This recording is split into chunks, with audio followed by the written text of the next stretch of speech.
یا ایھا الذین آمنو، اے لوگو جو ایمان لائے ہو، لا تأکلوا، نہ تم کھاؤ، اموالکم، اپنے مال. اب یہاں پھر حرف ندا آیا ہے، اور منادہ کون ہے؟ ہاں؟ ایمان والے. جی ہاں، اے ایمان والو. کسی کو پکارنا کیسے پکارا جاتا ہے؟ او فلاں، اے ایمان والے. ذرا سنوائیں اپنے آپ کو، اے ایمان والو، اے ایمان والی. کتنا پیارا انداز ہے. اے لوگوں جو ایمان لا چکے. ہم اس کو پتہ رٹا ہوا جملہ پڑھتے فیل بھی نہیں کبھی کرتے. میرا نہیں خیال کبھی آپ نے محسوس کیا ہو کہ اللہ تعالیٰ پکار رہے ہو یا ایھا الذین آمنو، اور آپ کہ اچھا وہ میں ہوں. نہیں، وہ پتہ نہیں کون ہوتے. یا ایھا الذین آمنو، اے لوگو جو ایمان لائے، ایمان لا چکے ہو، مان چکے ہو رب کو. اب تمہاری ایمان کا تقاضا ہے، اس تقاضے کو پورا کرو. اگر نہیں پورا کیا تو ایمان میں کمی ہو جائے گی. اچھا بھی کیا کرو؟ کیا حکم ہے؟ لا تأکلوا اموالکم، اپنے مال مت کھاؤ. کیسے؟ بینکم، آپس میں، بالباطل، باطل طریقے سے. اور مال میں کیا کیا شامل ہے؟ کھانا، ہر چیز شامل ہے، کیش ہے، کائنڈ ہے، تھوڑا ہے یہ زیادہ ہے، ہر قسم کے مال. اپنے مال مت کھاؤ. اور پھر یہ کہ اموالکم سے مراد یہ جو تمہاری ملکیت میں ہو، بینکم، آپس میں، یعنی ایک دوسرے کے ساتھ لین دین کرتے ہوئے، بالباطل، باطل طریقوں سے. باطل سے مراد کیا ہوتی ہے؟ باطل اپوزٹ کس کے ہے؟ حق کے. تو باطل کیا ہوا؟ ناحق. ناحق کیا ہوتا ہے؟ جو حق کے خلاف ہے، جو شریعت کے خلاف. یہاں مراد ناحق کے ساتھ یعنی جو خلاف شریعت ہے. الا، مگر. مگر کیا؟ کب کھا سکتے ہو آپس میں ایک دوسرے کا مال؟ ان تکونا، یہ کہ ہو، تجارتاً، تجارت. تجارت کیا ہوتی ہے؟ لین دین نفع کی خاطر. ویسے لین دین نہیں تجارت ہوتی. دیکھیں نا، لین دین کی تو کئی قسمیں ہوتی ہیں. تحفے تحائف کا تبادلہ بھی تو لین دین ہوتا ہے نا. ہدیہ ہبہ وغیرہ بھی تو لین دین ہی ہے. لیکن تجارت ہوتی ہے نفع کی خاطر اشیاء کا تبادلہ، یعنی کچھ کمانے کے لیے اشیاء کا ایکسچینج. اب آپ دیکھیے کہ یہ لفظ کتنا ہم بولتے ہیں نا، لیکن we don't know the right definition. ہم باطل کا لفظ بولے جاتے ہیں، ہم تجارت کا لفظ بولتے ہیں، یہ اردو کے لفظ ہے. لیکن جب پوچھا جائے کہ تجارت ہے کیا، تو ہمارے مائنڈ میں کلیئر پکچر نہیں ہوتی. ٹھیک ہے. ان ترادن، باہم رضامندی سے، یعنی باہم رضامندی سے تجارت کر کے تم کما سکتے ہو. تجارت کے ذریعے تم جو نفع حاصل کرو وہ جائز ہے تمہارے لیے لینا، یہ مراد ہے. منکم، تمہاری، یعنی ایک دوسرے کی. جیسے حدیث میں آتا ہے نا، البیعان بالخیار ما لم یتفرقا. خریدنے والا بیچنے والا دونوں صاحب اختیار ہیں جب تک الگ نہ ہو. یعنی آپ مثلاً کوئی چیز خریدنے گئے ہیں، آپ پیسے دیں، وہ آپ کو چیز دے، آپ چیز کو پرکھیں، دیکھیں بھالیں اور پسند کریں، اور پھر وہ آپ کو قیمت بتائے. اب اس میں کیا ہے؟ آپ کی اپنی رضامندی ہے کہ آپ اس قیمت پہ لیں یا نہ لیں. ٹھیک ہے. نہ تو بیچنے والا آپ کو مجبور کر رہا ہے اور نہ آپ اس کو مجبور کر رہے ہیں. کھلے دل کے ساتھ دونوں ایک دوسرے کی ٹرمز اینڈ کنڈیشن کو سامنے رکھ کے جو پیسے کا لین دین کرتے ہیں. اب آپ نے ایک چیز بیچی، دوسرے نے آ کے اپنی سوچ سمجھ عقل کے مطابق دیکھی بھالی لی، اس میں جو پروفٹ اب آئے گا وہ آپ استعمال کر سکتے ہیں، وہ آپ کے لیے حلال ہوگا، جائز ہوگا. الا یہ کہ وہ چیز خود حرام نہ ہو، مثلا شراب نہ ہو یا کچھ اور اس طرح کی چیزیں. اور یہ مضمون جو ہے یہ پیچھے بھی آپ پڑھ چکے ہیں. کہاں؟ سورۃ البقرہ میں. سورۃ البقرہ میں آپ نے پڑھا ہے آیت نمبر 188 میں، وَلَا تَأْكُلُوا أَمْوَالَكُمْ بَيْنَكُمْ بِالْبَاطِلِ وَتُدْلُوا بِهَا إِلَى الْحُكَّامِ لِتَأْكُلُوا فَرِيقًا مِّنْ أَمْوَالِ النَّاسِ بِالْإِثْمِ وَأَنْتُمْ تَعْلَمُونَ. اسی طرح سورۃ النساء میں آیت 161 میں بھی یہ مضمون دہرایا گیا ہے.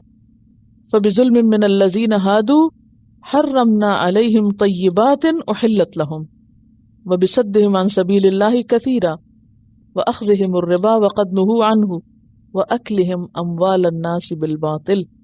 تو یہ بیماری یہود کے اندر بھی تھی کہ لوگ آپس میں ایک دوسرے کے مال باطل طریقے سے کھا جاتے تھے. اور نہ صرف یہ کہ عوام بلکہ ان کے تو علماء میں بھی یہ مشکل تھی. کچھ یاد ہے کیا کرتے تھے ان کے علماء؟ سورۃ التوبہ کی آیت نمبر 34 میں آتا ہے یا ایھا الذین آمنو، اے لوگو جو ایمان لائے ہو، ان کثیرا من الاحبار والرہبان، کہ بہت سے علماء اور شیوخ ان کے لیأکلون اموال الناس، وہ لوگوں کے مال کھا جاتے ہیں بالباطل، ناحق طریقے سے، ویصدون عن سبیل اللہ، اور وہ اللہ کے رستے سے روکتے ہیں، والذین یکنزون الذہب والفضة، اور وہ لوگ جو سونا چاندی جمع کر کر کے رکھتے ہیں، ولا ينفقونها فی سبیل اللہ، اور اسے اللہ کے رستے میں خرچ نہیں کرتے، فبشرہم بعذاب علیم، ایسے لوگوں کو دردناک عذاب کی بشارت دو. تو آپ اس سے کیا سمجھتے ہیں؟ باطل طریقے سے کھانے میں کیا چیزیں شامل ہیں؟ اور چونکہ مال زندگی کا ایک اہم حصہ ہے، قرآن پاک میں اللہ تعالیٰ نے مال کو قیام کا ذریعہ بنایا، یعنی زندگی کو قائم رکھنے کا، اور پھر دعاؤں کی قبولیت کا انحصار بھی اس پر ہے کہ انسان کا رزق حلال ہو، انسان کسی پر ظلم نہ کرے، کسی کا مال غلط طریقے سے نہ ہتھیائے. تو وہ کون سے طریقے ایسے ہیں کہ جو باطل میں شامل ہیں؟ کیونکہ یہ جاننا بہت ضروری ہے، کیونکہ یہ روز مرہ کا معاملہ ہے، ہمارا مرحلہ ہے. تو ایسا نہ ہو کہ انجانے میں ہم کوئی غلط کام کر رہے ہوں اور وہ ہمارے لیے نقصان کا ذریعہ ہو.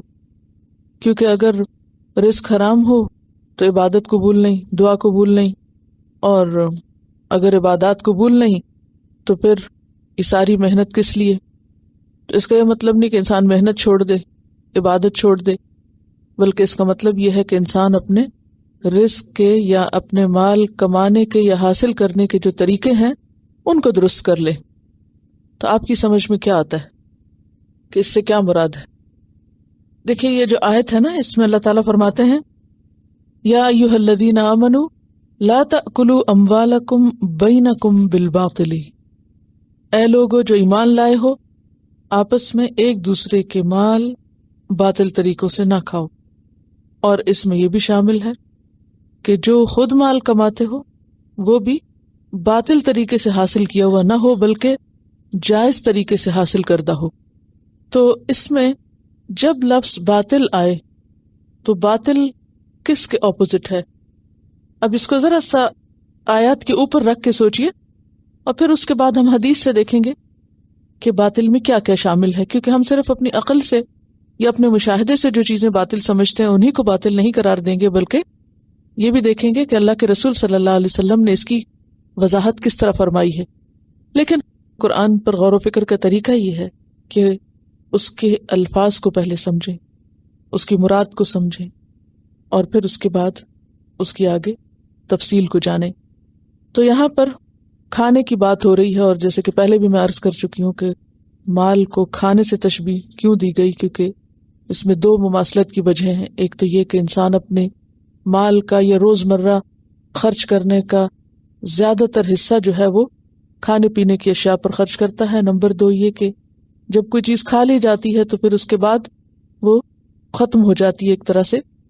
تو جب انسان کسی کا مال لے لیتا ہے ناجائز طریقے پر، اس پہ قابض ہو جاتا ہے، تو گویا ایسا ہے جیسے اس نے ہضم کر لیا، یعنی فلاں نے فلاں کا مال ہضم کر لیا. یہ بھی استعمال ہوتا ہے، یعنی مکمل قبضے کے معنوں میں آتا ہے. تو کھانے سے مراد یہ ہے کہ اپنی ملکیت نہ بناؤ، اپنے استعمال میں نہ لاؤ وہ مال جو تم نے باطل طریقے سے حاصل کیا ہو. باطل کس کا اپوزٹ ہے؟ حق کا، یعنی ناحق طریقے. اور ناحق کیا ہے؟ باطل کیا ہے؟ ہر وہ طریقہ جس سے شریعت نے روکا ہے. یہ بات آپ پلے باندھ لیجئے کہ باطل طریقے سے مال کھانے میں کیا کیا شامل ہے. مال کمانے کا، مال حاصل کرنے کا، مال لینے کا ہر وہ طریقہ جو ناجائز ہو، جسے شریعت ریکمینڈ نہ کرے، جو شریعت کے خلاف ہو، جسے شریعت نے حرام قرار دیا ہو، اور جس میں کسی دوسرے کا نقصان ہو. مثلا جیسے چوری، ڈاکہ، غصب میں وہ ساری چیزیں آتی ہیں جو ابھی ہم نے ذکر کی کہ بیوہ کا مال اڑا لینا، یا یتیم کا، یا کسی کمزور کا، یا کسی بزنس پارٹنر کا، یا کسی کا بھی تو یہ ساری غصب کی شکلیں ہیں، یعنی زبردستی جبرن زور سے کسی دوسرے سے کچھ ہتھیا لینا، اسی طرح غبن کر جانا، تو یہ تمام چیزیں جو ہیں یہ باطل میں آتی ہیں۔ میں آج چند ایک احادیث آپ کے سامنے رکھوں گی، میں کس میں نہیں بتاؤں گی، احادیث سامنے رکھوں گی، کس میں اس میں سے آپ خود نکال لیں کہ یہ کس ضمن میں آتا ہے یا کس حیثیت میں ہمارے سامنے آتا ہے۔ سب سے پہلی بات تو جیسے یہاں پر آئی کہ بینکم، آپس کی رضامندی بہت ضروری ہے۔ کسی شخص کا جو مال بھی ہم اس کی رضامندی کے بغیر حاصل کرتے ہیں وہ باطل ہو جاتا ہے۔ یعنی مال کسی کا ہے، آپ اس سے لے رہے ہیں لیکن وہ دینے پہ راضی نہیں ہے، یا ان شرائط پہ وہ دینے پہ راضی نہیں، لیکن کسی مجبوری سے دے رہا ہے، یا بھلیکھے یا دھوکے میں آ کے جسے کہتے ہیں نا، یا ناسمجھی میں، تو یہ سب باطل میں آ جائے گا۔ بعض اوقات کوئی مجبوری سے کچھ بیچ رہا ہوتا ہے تو آپ کو ضرورت نہیں بھی ہوتی تو آپ کس لیے خرید لیتے کہ چونکہ وہ مجبور ہے، اونے پونے بیچے گا لہذا خرید لو۔ یا یہ کہ وہ ناسمجھ ہے، اس کو پتہ ہی نہیں کہ قیمت کتنی، آپ کو پتہ ہے کہ اس کی کیا ویلیو ہے لیکن اس کو نہیں پتا، تب آپ کیا کر رہے ہیں، اس سے ناجائز فائدہ اٹھا رہے ہیں۔ تو اس میں پھر کیا آ گیا، ناجائز فائدہ، یعنی ناجائز طریقے سے حاصل کردہ فوائد دوسرے سے۔ حضرت ابو ہریرہ رضی اللہ تعالی عنہ کہتے ہیں کہ رسول اللہ صلی اللہ علیہ وسلم نے فرمایا، بائع اور مشتری، بائع کون ہوتا ہے، بیچنے والا، اور مشتری خریدنے والا، صرف اسی حال میں جدا ہوں کہ وہ ایک دوسرے سے راضی ہوں، یعنی خرید و فروخت میں الا ان تکون تجارتاً حاضرتاً یہاں پر قرآن میں آیا تو اس کی وضاحت کیا ہے کہ لینے اور دینے والا الگ جب ہوں تو کس پر ہوں، رضامندی پر، لینے والا لے کے نہ پچھتائے اور بیچنے والا دے کے نہ پچھتائے۔ سمجھ آ گئی؟ ٹھیک ہے نا، یعنی جب آپ لے رہے ہیں تو اطمینان سے لیں اور دے رہے ہیں تو اطمینان سے دیں، لا ضرر ولا ضرار۔ ایک اور روایت میں تو یہ حصے میں نہیں، لا ضرر ولا ضرار کیا مطلب، نہ کسی کو نقصان دو اور نہ نقصان اٹھاؤ، نہ کسی کو گھاٹا پہنچاؤ اور نہ خود گھاٹا کھاؤ، کیونکہ دونوں کے اپنے اپنے حقوق ہیں۔ ٹھیک ہے، آپ صلی اللہ علیہ وسلم نے فرمایا، بیچنے والا اور خریدنے والا دونوں سودے کو پورا کرنے یا فسخ کرنے کا اس وقت تک اختیار رکھتے ہیں جب تک وہ جدا نہ ہو، سوائے بیع خیار کے۔ ٹھیک ہے، یعنی دونوں کا اختیار کب تک ہے، جب تک کہ وہ الگ نہ ہو جائیں۔ جب الگ ہو گئے، ایک دفعہ معاملہ طے پا گیا، تو پھر اب چیز بیچنے والے کو واپس لینے پہ کوئی مجبور نہیں کر سکتا، یعنی کوئی چیز واپس نہیں کر سکتا اور دوسرے کو لینے پہ مجبور نہیں کر سکتا، سوائے بیع خیار کے۔ بیع خیار کیا ہوتی ہے کہ جس میں کوئی ایسی شرط ہو، جیسے یہاں پر آپ دیکھیں کہ خرید و فروخت کے اندر یہ شرط شامل ہے کہ آپ 30 days کے اندر لوٹا دیں، فل پیمنٹ پہ، ہے نا، تو یہ کیا ہے، اختیار ہے، یعنی پہلے سے ہی یہ شرط طے شدہ ہے کہ لوٹا سکتے ہیں، اس صورت میں تو ٹھیک ہے۔ لیکن اگر کہیں یہ شرط نہیں ہے لوٹانے کی تو پھر آپ لوٹا نہیں سکتے اور نہ ہی کسی کو واپس لینے پہ مجبور کر سکتے۔ تو پہلی چیز کیا ہے کہ دونوں مطمئن ہوں، دوسری چیز یہ کہ اس وقت تک دونوں کا اختیار ہے جب تک کہ وہ اکٹھے ہیں، جب الگ الگ ہو گئے تو پھر اختیار ختم ہو گیا، سوائے اس کے کہ اگر پہلے سے ہی کوئی ٹرم اینڈ کنڈیشن اس میں موجود تھی کسی خاص مدت تک وغیرہ کی۔ پھر اسی طرح کسی بھی طریقے سے کسی کا مال ناحق ہتھیانا، اس کے بارے میں حدیث میں آتا ہے، آپ صلی اللہ علیہ وسلم نے فرمایا، جو شخص قسم کھا کر کسی مسلمان کا حق مار لیتا ہے، اللہ اس کے لیے دوزخ واجب کر دیتا ہے اور جنت اس پہ حرام ہو جاتی ہے۔ قسم کھا کے کسی کے مال کو اپنا کہنا اور اس سے لے لینا۔ مثلا بعض اوقات ایسا بھی ہوتا ہے کہ ایک شخص دوسرے کو قرض دیتا ہے، لکھ لکھا بھی ہوتی ہے، اور پھر لینے والا انکار کر دیتا ہے اور وہ قسم کھا جاتا ہے کہ میں نے لیا ہی نہیں۔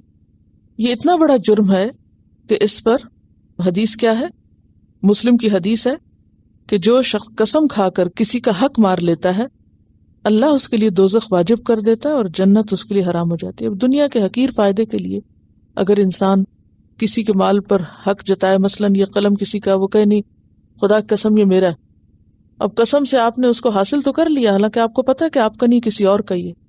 تو اس میں معمولی چیز جو ہے وہ بھی ہتھیانا بہت بڑا جرم ہے. اسی حدیث کے آگے آتا ہے کہ کسی نے آپ سے پوچھا اگرچہ یہ حق تلفی بالکل معمولی قسم کی ہو، یعنی اگر کوئی چھوٹی سی چیز بھی ہو، فرمایا اگرچہ وہ پیلو کے درخت کی ایک شاخ ہی کیوں نہ ہو. بڑی بڑی اماؤنٹ تو ایک طرف، اگر کسی نے جھوٹی قسم کھا کے پیلو کے درخت کی ایک شاخ، جس کو عام طور پر بطور مسواک یوز کیا جاتا ہے، مسواک کی کیا قیمت ہوتی، تو اگر کسی نے مثلاً کسی کا مسواک اٹھا لیا، لوگ ایک جگہ اکٹھے رہتے ہیں، کسی نے اٹھا لیا، اس نے کہا یہ میرا، وہ کہ نہیں میرا. اب اٹھانے والا قسم کھا لے جو ناحق اٹھا رہا ہے اور کہے نہیں خدا کی قسم یہ میرا، صرف اتنے حق سے اس نے دوسرے کو محروم کیا قسم کھا کے، تو یہ اللہ تعالیٰ کو شدید غضبناک کرنے والی بات ہے. یعنی کسی کا دوسرے کے مال پہ کوئی حق نہیں، خواہ وہ شوہر ہی کیوں نہ ہو، خواہ وہ بھائی کیوں نہ ہو، خواہ قریبی رشتہ دار ہی کیوں نہ ہو، خواہ ایک جگہ رہنے والے ہی کیوں نہ ہو. تو ہر انسان کو اللہ تعالیٰ نے اس کے مال میں ملکیت کا حق دیا ہے کہ وہ پھر اپنی مرضی سے جیسے چاہے استعمال کرے. لیکن اگر کوئی جبرن یا ظلمن یا غصبن یا جھوٹی قسم کھا کے یا کسی بھی ہتھ کنڈے سے دوسرے کا مال حاصل کر لے تو وہ اپنی آخرت برباد کر لیتا ہے. حضرت ابو ہریرہ کہتے ہیں کہ اللہ تعالیٰ 4 قسم کے آدمیوں سے دشمنی رکھتا ہے. ایک وہ جو قسمیں کھا کر سودا بازی کرتا ہو. ان میں سے ایک کون ہے جو قسم کھا کے سودا بازی کرے، یعنی غلط طریقے سے مال بیچے. مثلاً کیا قسم کھانا، اتنی تو خرید بھی نہیں، یعنی جھوٹی قسمیں کھا کے، مراد یہ ہے جھوٹی قسمیں کھا کے وہ مال بیچتا ہے، حقیر قسم کا مال بڑھا چڑھا کے بتاتا ہے اور زیادہ فائدہ حاصل کرتا ہے. پھر اسی طرح ایک اور حدیث ہے، حضرت ابو ذر کہتے ہیں کہ آپ صلی اللہ علیہ وسلم نے فرمایا قیامت کے دن اللہ تعالیٰ 3 لوگوں سے کلام بھی نہ کرے گا اور نہ ان کی طرف دیکھے گا اور انہیں دردناک عذاب ہوگا. میں نے پوچھا یا رسول اللہ صلی اللہ علیہ وسلم وہ کون ہیں؟ وہ تو نامراد ہو گئے، یعنی اس سے بڑی بدقسمتی کیا ہے کہ اللہ تعالیٰ کسی سے بات نہ کرے اور وہ خسارے میں رہے. فرمایا تہبند ٹخنوں سے نیچے لٹکانے والا، احسان جتانے والا، اور تیسرے جھوٹی قسم کھا کر اپنا مال بیچنے والا. یہ مسلم کی روایت ہے. پھر اسی طرح آپ صلی اللہ علیہ وسلم نے فرمایا اے تاجروں کے گروہ، سودے بازی میں بےہودہ باتیں اور قسمیں شامل ہو جاتی ہیں، لہٰذا تم ان کے ساتھ صدقہ بھی ملا لیا کرو، یعنی پھر اس میں سے کثرت سے صدقہ دو تاکہ وہ مال صاف ہو. پھر اسی طرح ناپ تول میں کمی کرنا جو ہے یہ بھی اسی میں شامل ہوتا ہے، یعنی پیسے زیادہ لے لینا اور کام کم کرنا، معاوضہ زیادہ وصول کر لینا اور اس کے بدلے میں جو چیز طے ہوئی ہے وہ نہ کرنا. مثلاً کہیں آپ جاب کر رہے ہیں، آپ جس چیز کے بدلے میں معاوضہ لیتے ہیں وہ معاوضہ تو پورا لے لیں، لیکن اتنا جو کام آپ کے ذمہ ہے وہ نہ کریں. اس وقت کو آپ ادھر ادھر ٹال مٹول کر کے فارغ گزار دیں. یا پھر یہ ہے کہ ایک مخصوص مقدار کی چیز آپ کو ایک مخصوص مال کے ساتھ خریدنی تھی، پیسہ تو آپ پورا دے دیں لیکن جو چیز آپ کو ملے وہ ناپ میں یا تول میں کم ہو. قرآن پاک میں بھی آتا ہے ویل للمطففین، ہلاکت ہے ناپ تول میں کمی کرنے والوں کے لیے. ابن عباس سے موقوفاً روایت ہے کہ آپ نے ناپ تول کرنے والوں سے فرمایا بلا شبہ تم 2 ایسے کاموں کے والی بنائے گئے ہو کہ تم سے پہلے کی قومیں اس جرم کی پاداش میں ہلاک ہوئیں. کون سی قوم اس جرم میں ہلاک ہوئی تھی؟ قوم شعیب. ایک دفعہ آپ بازار تشریف لے گئے، وہاں ایک تولنے والا کوئی جنس تول رہا تھا، کوئی چیز تول رہا تھا. اسے دیکھ کر آپ نے فرمایا تولو اور کچھ جھکتا ہوا تولو، یعنی جب تولو تو جھکا کے تولو، یعنی ذرا زیادہ دے کے تولو، زیادہ ڈال کے تولو کیونکہ دوسرے کے حق میں کمی نہ ہو. تو وہ جو چھوٹی چھوٹی چیز اڑائی جاتی ہے نا اس کمی میں، اس پر پکڑ ہے. متففین میں جو کمی کرنے والا ہے وہ کوئی بڑی چیزیں نہیں، چھوٹا چھوٹا حصہ نکالنے والا. حضرت عمر کہتے ہیں کہ آپ صلی اللہ علیہ وسلم نے فرمایا اللہ یہود کو غارت کرے، ان پر چربی حرام کی گئی تو انہوں نے اسے پگھلایا اور بیچ ڈالا. اس سے کیا پتہ چلتا ہے کہ یہ کون سے مال باطل کی قسم ہے؟ ہیلے بہانے سے کسی چیز کو اپنے لیے حلال کر لینا، یعنی چیز اصلاً حرام ہے لیکن اس کی کوئی شیپ بدل لینا یا اس کا کوئی رخ بدل لینا یا اس کا نام بدل لینا، حالانکہ وہ چیز اصل میں حرام ہی ہے۔ تو اب چربی اللہ نے حرام کی تو انہوں نے کیا کیا، چربی کو گوشت کے ساتھ تو نہیں بیچا، اسے پگھلا لیا، تیل بنا لیا اور وہ بیچ ڈالا۔ اب وہ کیا ہے، گوشت کے ساتھ بیچتے تو وہ چربی تھی اور یہ آئل ہو گیا۔ جیسے یہود کی اور ہیلا بازیاں بھی ہیں، سبت کے دن انہوں نے مچھلیاں پکڑی، تو اسی قسم کی یہ ہیلا بازی بھی، تو اس طرح بھی چیز جو ہے جو اصلاً حرام ہے اس کی شکل بدلنے سے وہ حلال نہیں ہو جاتی۔ جابر بن عبداللہ کہتے ہیں کہ آپ صلی اللہ علیہ وسلم نے فرمایا، بلا شبہ اللہ نے شراب، مردار، سور اور بتوں کی سوداگری کو حرام قرار دیا ہے۔ بخاری کی روایت ہے۔ کیا کیا بیچنا حرام ہے؟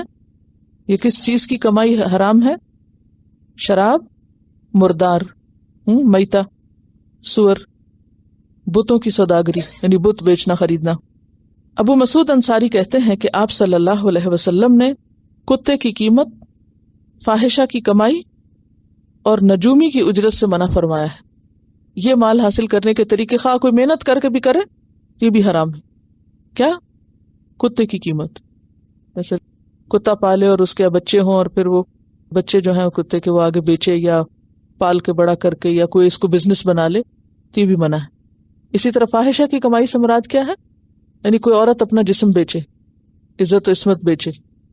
اور نجومی کی اجرت یعنی ہاتھ دیکھ کے یا پھر قسمت بتا کے یا کسی بھی طرح کوئی پریڈکشن کر کے یا ہاروسکوپ بنا کے یا ایسی کسی بھی قسم کی آمدنی میں انوالو ہونا جو ہے وہ بھی حرام ہے۔ پھر اسی طرح چرب زبانی کے ذریعے کوئی چیز حاصل کر لینا۔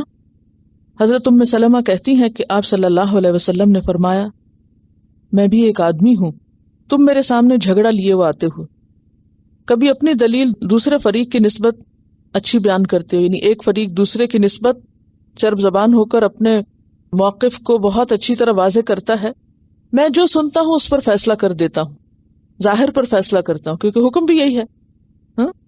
لیکن اگر کوئی اس طرح کچھ بھی حاصل کرتا ہے، پھر اگر میں کسی کو اس کے مسلمان بھائی کا حق دلا دوں تو وہ ہرگز نہ لے، یعنی اگر اس کا حق نہیں اور صرف چرب زبانی سے وہ لے رہا ہے تو وہ نہ لے، میں اسے دوزخ کا ایک ٹکڑا دلا رہا ہوں۔ یعنی بعض اوقات لوگ جھوٹے مقدمے کر دیتے ہیں، کوئی خالی زمین پڑی دیکھی تو اس پہ کلیم کر دیا کہ یہ ہماری، اب کیا مقدمے بازی ہو رہی۔ اب جس کی زمین تھی مثلاً اس کے پاس کاغذ نہیں تھے یا کوئی اور سبب کہ وہ اپنی ملکیت ثابت نہیں کر سکتا، لیکن جس نے اس کے خلاف مقدمہ کیا یا جس نے کلیم کیا، جھوٹا کلیم کیا، وہ جانتا ہے کہ یہ میری نہیں ہے، لیکن صرف اس لیے کہ وہ دوسرے کی مجبوری یا کمزوری یا اس کی اس مشکل سے فائدہ اٹھا کے وہ ہتھیانا چاہتا ہے، تو ایسی صورت میں اگر وہ زمین کا ایک چھوٹا سا ٹکڑا ہے تو وہ زمین کا ٹکڑا نہیں، وہ آگ کا ٹکڑا ہے، دوزخ کا ٹکڑا ہے جو اپنے لیے وہ خرید رہا ہے۔ بلکہ ایک جگہ پر تو آتا نا کہ اگر کسی نے کسی کی بالش بھر زمین بھی ناجائز ہتھیا لی تو قیامت کے دن اس کے گردن میں 7 زمینوں کا طوق ہوگا، یعنی سخت قسم کی سزا اس شخص کو ملے گی۔ پھر اسی طرح ذخیرہ اندوزی بھی منع ہے۔ ذخیرہ اندوزی کیا ہوتی ہے؟ مثلاً جو ضرورت کی چیزیں ہیں ان کو روک لینا، بازار میں مصنوعی قلت پیدا کر دینا، مثلا سٹور بھر لینا اور لوگوں کے لیے اویلیبل نہ کرنا۔ آپ نے دیکھا ہوگا کہ جب کسی چیز کی اویلیبلٹی نہیں ہوتی، وہ مہیا نہیں ہوتی، تو عموماً لوگ کیا کرتے ہیں؟ زیادہ خریدنے لگتے ہیں۔ اس سے کیا نتیجہ نکلتا ہے؟ اور قلت ہوتی۔ جب اور قلت ہوتی ہے زیادہ تو پھر ایک دم پرائز بڑھتی۔ اب تاجروں کا ایسا کرنا کس مقصد یا کس وجہ کے لیے ہوتا ہے؟ تاکہ پھر مہنگائی ہو، مہنگائی بڑھا لی اور پھر آہستہ آہستہ وہ چیزیں مارکیٹ میں لاتے جاتے ہیں اور وہی چیز جو مثلاً 1 روپے کی تھی وہ 10 کی کر کے بیچتے ہیں۔ بعض اوقات ایک فصل اتری اور وہ ساری کی ساری اپنے سیزن میں نہیں ختم ہوتی تو کچھ آپ رکھ لیتے ہیں، کچھ بیچ دیتے ہیں اور پھر ساتھ ساتھ لوگوں کو فراہم کرتے ہیں، اور اگر نیت فراہمی کی ہے تو وہ اور بات ہے، اور اگر نیت ذخیرہ اندوزی کی ہے تاکہ مارکیٹ میں ختم ہو جائے تو پھر ہم نکالیں، تو ایسا منع ہے۔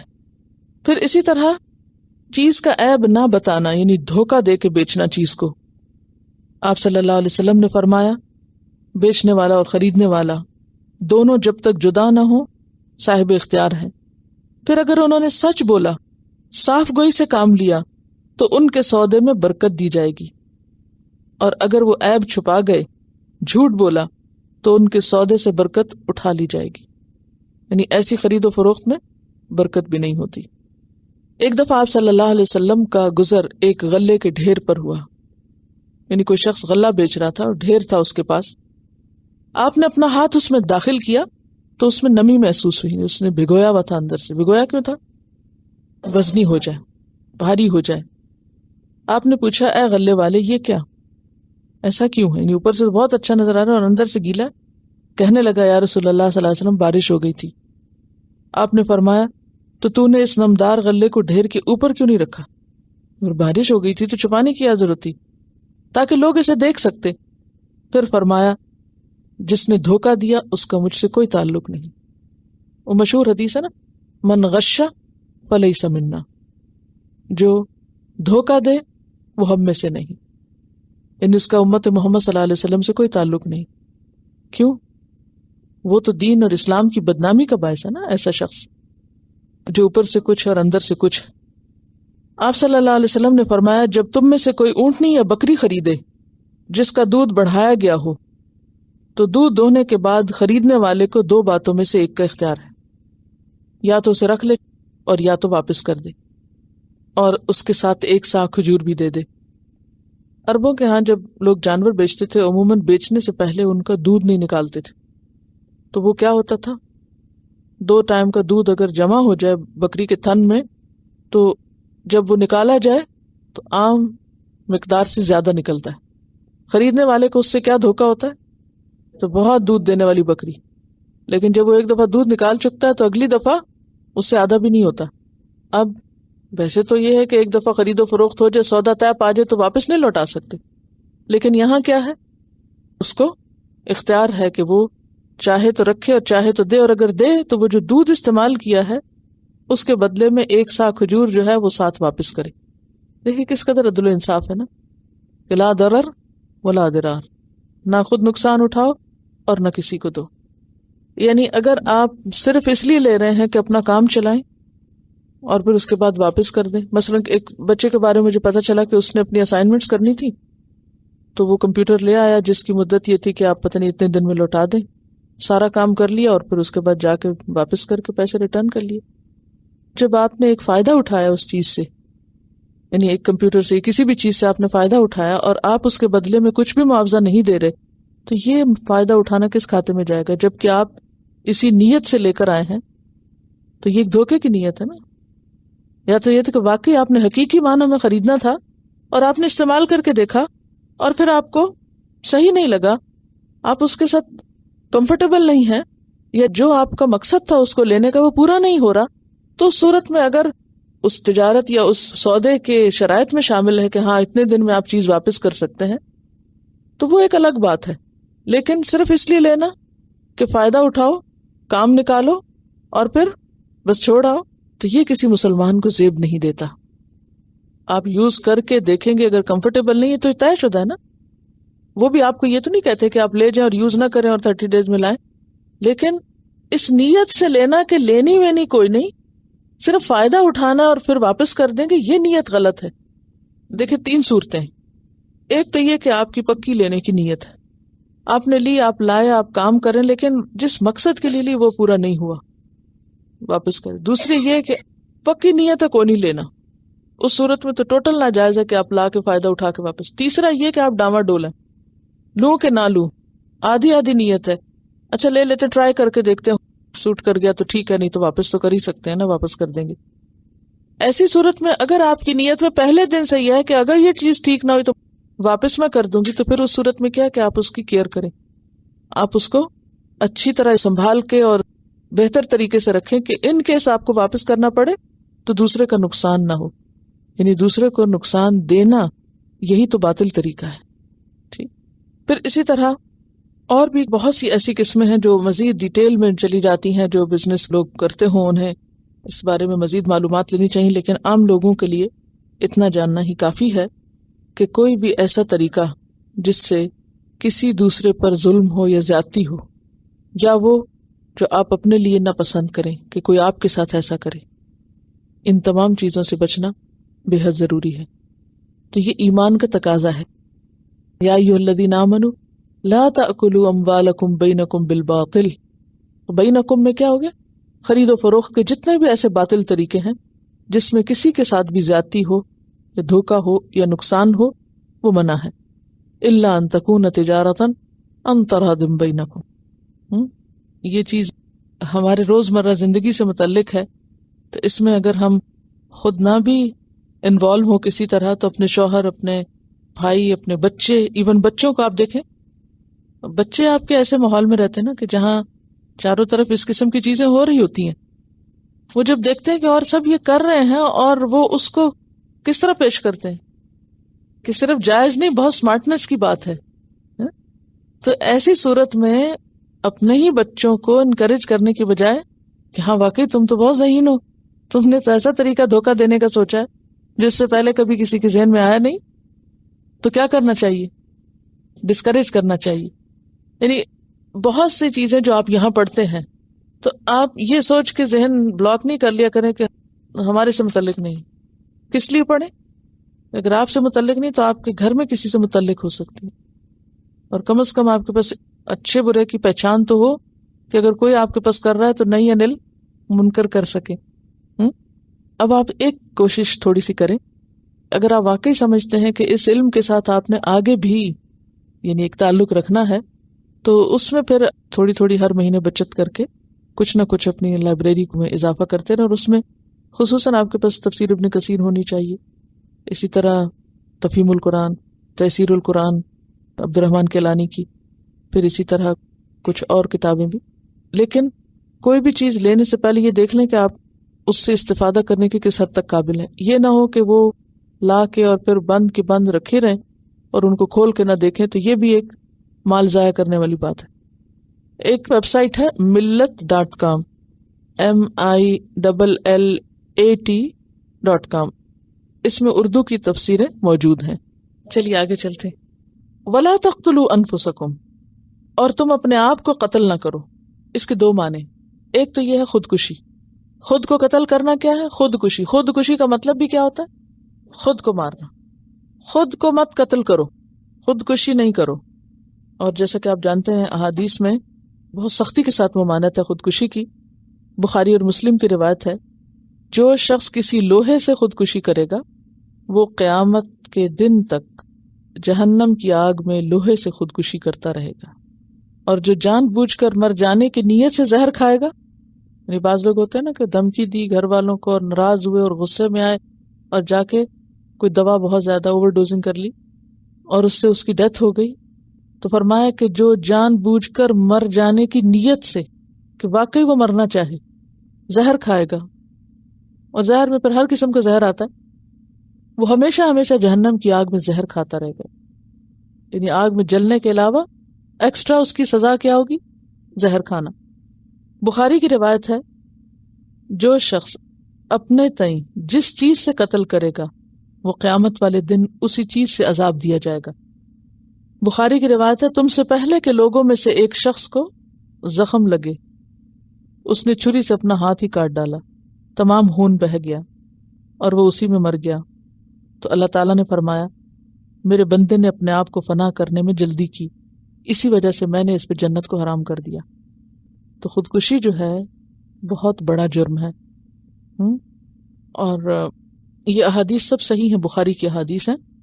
اگر آپ ان کو خود گھر جا کے لکھنا چاہیں تو دو طریقے ہو سکتے ہیں. اگر آپ کے پاس تفسیر ابن کثیر ہو تو آپ اس سے پڑھ لیں، اس آیت کی تفسیر میں یہ حدیثیں موجود ہیں. یا پھر جو لوگ انٹرنیٹ پہ ہیں یا آپ کے پاس اگر سہولت ہے تو تفسیر.com پہ جائیے، اور اس میں انگریزی میں بھی تفسیر ابن کثیر موجود ہے. سورت نکالیے، سورت کے نام کے بعد پھر آیات کے نمبر ہوں گے، آیت کا نمبر ڈالیے تو وہاں سے آپ کو وہ آیت سامنے آ جائے گی، اور اس کے نیچے جو ریفرنس کی حدیثیں ہیں وہ آپ کو مل جائیں گی. تو آپ اس طریقے سے انٹرنیٹ سے بھی ان احادیث کو دیکھ کے دوبارہ لکھ سکتے ہیں، تاکہ اگر اسائنمنٹ میں آئے کوئی حدیث کہ خودکشی حرام ہے یا خودکشی سے جنت حرام ہوتی ہے، اس پر حدیث لکھیے تو آپ پریشان نہ ہو. آپ کو پتہ ہونا چاہیے، کیونکہ لوگ پوچھتے ہیں نا کہاں لکھا ہوا ہے، تب آپ کو پتہ ہونا چاہیے کہاں لکھا ہوا ہے. ٹھیک ہے، اچھا جناب، کیونکہ اب آپ کسی کو ضرور بتائیں گے کہ خودکشی حرام ہے، اب وہ پھر آپ کے پیچھے پڑے کدھر لکھا ہوا حرام ہے۔ تو اگلا مرحلہ آپ تھوڑا سا آگے بڑھیں، کتابیں کھولنا شروع کریں حدیثوں کی، تفسیروں کی، انشاءاللہ۔ پھر اس کے بعد اس کا دوسرا معنی کیا کیا گیا کہ اپنے آپ کو قتل نہ کرو؟ دوسرا معنی ہے اس کا کہ مسلمان مسلمان کو قتل نہ کرے۔ ایک مسلمان دوسرے کے لیے کیسا ہے؟ جیسے وہ اس کا اپنا نفس ہے، اپنا آپ ہے۔ انما المؤمنون اخوہ، مومنوں کی مثال کس سے دی گئی ہے؟ ایک جسم سے، جسد واحد کی طرح۔ اگر اس کا ایک حصہ دکھتا ہے تو سارا جسم بخار میں اور تکلیف میں، درد میں مبتلا ہو جاتا ہے۔ مومنوں کو نفس یعنی ایک جسم بھی کہا گیا ہے۔ تو پھر معنی کیا ہوگا کہ اپنے آپ کو قتل نہ کرو، یعنی کوئی مومن مومن کو قتل نہ کرے۔ ان اللہ، بے شک اللہ تعالی، کانا ہے بکم، ساتھ تمہارے، رحیمہ، رحم فرمانے والا۔ بے شک اللہ تمہارے ساتھ رحم کرنے والا ہے، بہت مہربان ہے۔ اس لیے وہ منع کر رہا ہے کہ خودکشی نہ کرو، اس لیے منع کر رہا ہے کہ تم آپس میں مال ناجائز طریقے سے نہ کھاؤ۔ اور ناجائز طریقے سے مال کھانے میں اگر پچھلی آیات کے کانٹیکس میں دیکھا جائے تو نمبر 1 وراثت کے مال یا یتیموں کے مال کو ہڑپ کر جانا، یہ بھی ناجائز طریقہ ہے۔ پھر اسی طرح عورت کا مہر ہڑپ کر جانا، مہر ادا نہ کرنا، یا اسی طرح کسی کے ساتھ اگر کچھ دینے دلانے کا وعدہ کر رکھا ہے تو اس شرط کو پورا نہ کرنا، یہ سب ناجائز اور باطل طریقے ہیں۔ اور پھر یہ جو انداز ہے نا خطاب کا، وَلَا تَقْتُلُوا أَنفُسَكُمْ، یہ اتنا خوبصورت ہے کہ کوئی اگر کسی کو قتل کرنے لگا ہے تو وہ کیا سوچے، یہ تو میں اپنے آپ کو ہی کر رہا ہوں، یہ نہیں، یہ تو میں خود ہوں۔ یعنی مومن کون ہوتا ہے؟ جو دوسرے کے لیے کیا پسند کرے؟ جو وہ اپنے لیے کرتا ہے۔ تو اپنے لیے کوئی بھی نہیں پسند کرے گا۔ تو اللہ تعالیٰ نے یہ جو چیزیں تمہیں منع کی ہیں یہ تمہارے ہی فائدے میں ہے۔ اچھا، یہ جو تجارت کی یہاں بات کی گئی نا، تو تجارت جو ہے کمائی کے پسندیدہ ترین طریقوں میں سے ہے، اور نبی صلی اللہ علیہ وسلم نے بھی تجارت کی نبوت سے پہلے۔ حضرت ابوبکر رضی اللہ تعالیٰ عنہ بھی تاجر تھے، اور حضرت ابوبکر کے حالات اگر آپ نے پڑھے ہوں یا جانتے ہوں تو آپ کو معلوم ہے کہ خلیفہ بننے کے بعد انہوں نے کیا کیا تھا، بازار گئے، کچھ خریدا، کچھ بیچنے لگے، یعنی تجارت کرنے لگے۔ تو لوگوں نے کہا کہ اب آپ یہ کام کریں گے؟ تو انہوں نے کہا کہ میں کیا کروں گا، مجھے کرنا ہے، یعنی میں نے اپنی گزر بسر کیسے کرنی ہے، میری ضرورت ہے۔ تو اس پر پھر کچھ لوگوں نے، صحابہ کرام نے، جو ذمہ دار لوگ تھے، انہوں نے مل کر یہ فیصلہ کیا کہ نہیں، کیونکہ ان کی ذمہ داری بہت بڑی ہے، اگر یہ تجارت میں لگ گئے تو یہ مسلمانوں کی دیکھ بھال نہیں کر سکیں گے، لہٰذا ان کو اس سے فارغ کیا جائے۔ تو ان کی تجارت چھڑوا کے پھر ان کے لیے بیت المال میں حصہ مقرر کیا گیا۔ اور آپ کو معلوم ہے کہ بیت المال میں سے جب حصہ مقرر کیا گیا، اس میں سے ان کی بیوی نے کچھ بچت کر کے میٹھا بنا لیا، تو ان کا اس کا مطلب یہ ہے کہ ہم اس سے کم میں گزارا کر سکتے ہیں، تو اپنی تنخواہ اور کم کروا دی، یعنی وہ جو مقرر کیا گیا تھا اس سے بھی کم کروا دی، یعنی میرا کام اس سے کم میں چل سکتا ہے۔